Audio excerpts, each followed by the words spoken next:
Assalamualaikum warahmatullahi wabarakatuh. Halo anak-anak, bagaimana kabar kalian?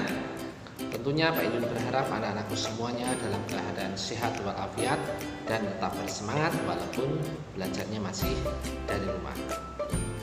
Anak-anakku semuanya, dalam video pembelajaran kali ini nanti kita akan membahas yaitu tema 1, subtema 3, pembelajaran yang pertama. Seperti biasa, sebelum kita belajar pada hari ini, kita berdoa terlebih dahulu supaya diberi kelancaran, kemudahan dalam memahami materi. Berdoa mulai. Berdoa selesai.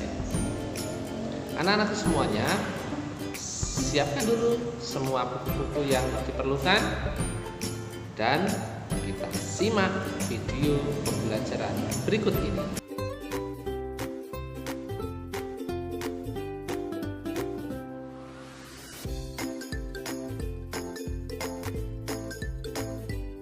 Anak-anak hebat, kelestarian hewan dan tumbuhan sangat bermanfaat bagi keseimbangan ekosistem dan kehidupan manusia.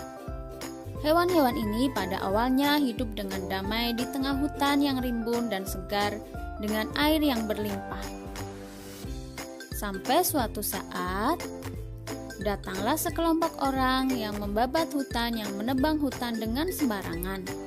Mereka kemudian membangun rumah, membangun gedung-gedung yang tinggi sehingga hewan-hewan ini kehilangan rumahnya, kehilangan habitatnya.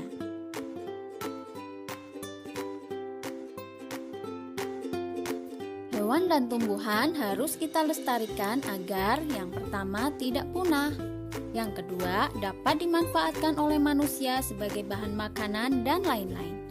Yang ketiga, menjaga keseimbangan ekosistem antara produsen dan konsumen. Yang keempat, dapat dimanfaatkan sebagai sumber belajar. Bagaimana cara melestarikan hewan? Yang pertama, memahami pentingnya pelestarian hewan. Yang kedua, memahami cara merawat hewan peliharaan. Yang ketiga, khusus untuk hewan langka, kita tidak boleh memeliharanya, tapi harus membiarkannya hidup di habitat aslinya. Yang keempat, pemerintah membuat penangkaran hewan langka.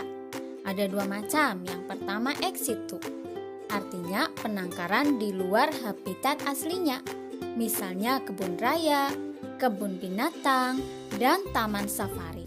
Yang kedua in situ, artinya di dalam habitat aslinya, misalnya taman nasional, cagar alam, suaka marga satwa, dan hutan lindung. Yang kelima, tidak melakukan perburuan liar. Yang keenam, tidak memperjualbelikan hewan langka. Anak-anak hebat, setelah memahami cara pelestarian hewan, sekarang yuk membuat poster. Siapkan kertas, alat tulis, dan alat mewarnai. Kemudian carilah informasi tentang salah satu hewan langka, nama dan manfaat hewan, cara perkembangbiakan, dan cara melestarikan hewan. Setelah itu, hiasi postermu agar indah dan menarik. Bisa ditambahkan gambar hewan langka tersebut ya.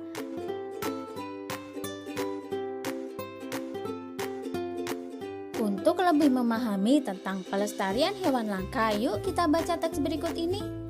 Ayo lestarikan hewan dan tumbuhan langka Indonesia. Indonesia merupakan negara kepulauan yang kaya akan beragam jenis hewan dan tumbuhan. Setiap pulau di Indonesia memiliki hewan yang unik dan menjadi ciri khas pulau tersebut. Komodo di Kepulauan Nusa Tenggara Timur merupakan salah satu contoh hewan langka yang dilindungi oleh dunia internasional. Pulau Komodo secara resmi diakui sebagai salah satu dari 7 keajaiban dunia. Pulau ini menjadi sebuah taman nasional yang dikagumi oleh masyarakat dunia. Taman nasional banyak terdapat di Indonesia, seperti Taman Nasional Tanjung Puting di Kalimantan yang melindungi orangutan. Tujuan dibuatnya Taman Nasional adalah untuk melestarikan hewan dan tumbuhan yang semakin berkurang jumlahnya. Bertambahnya jumlah penduduk menjadi penyebab utama berkurangnya hutan tempat hidup hewan-hewan tersebut. Pembangunan gedung dan perumahan menjadi penyebab menyingkirnya hewan tersebut dari habitat aslinya. Perburuan liar mengakibatkan hewan tersebut berada di ambang kemusnahan. Anak-anak hebat, setelah membaca teks tersebut, sekarang tentukan ide pokok paragraf 1, paragraf 2, dan paragraf 3. Kemudian, buatlah kesimpulan. Kesimpulan adalah intisari dari bacaan dan pesan yang ingin disampaikan kepada pembaca.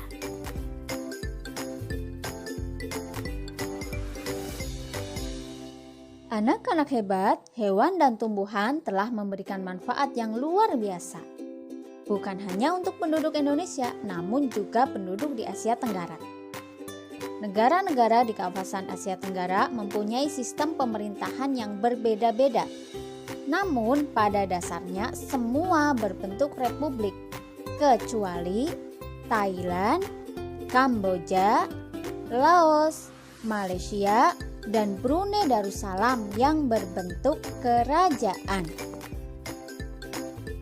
Yuk kita pelajari lebih lanjut tentang kondisi politik negara-negara ASEAN. Untuk itu, silakan kalian baca sekilas fakta politik negara-negara ASEAN yang ada di buku siswa, mulai dari negara Brunei Darussalam, Kamboja, Indonesia, Laos, Malaysia, Myanmar, Filipina, Singapura, Thailand, dan negara Vietnam. Jika nanti kalian sudah selesai membaca buku, kemudian kalian buat diagram Venn untuk membandingkan antara dua negara dari sisi kehidupan politiknya. Selamat mengerjakan.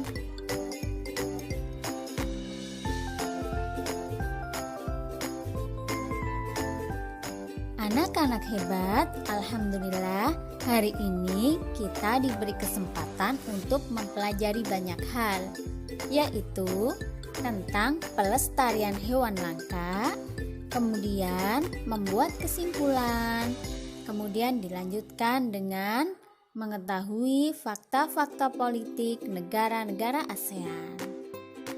Anak-anak hebat, sampai jumpa besok ya. Wassalamualaikum warahmatullahi wabarakatuh.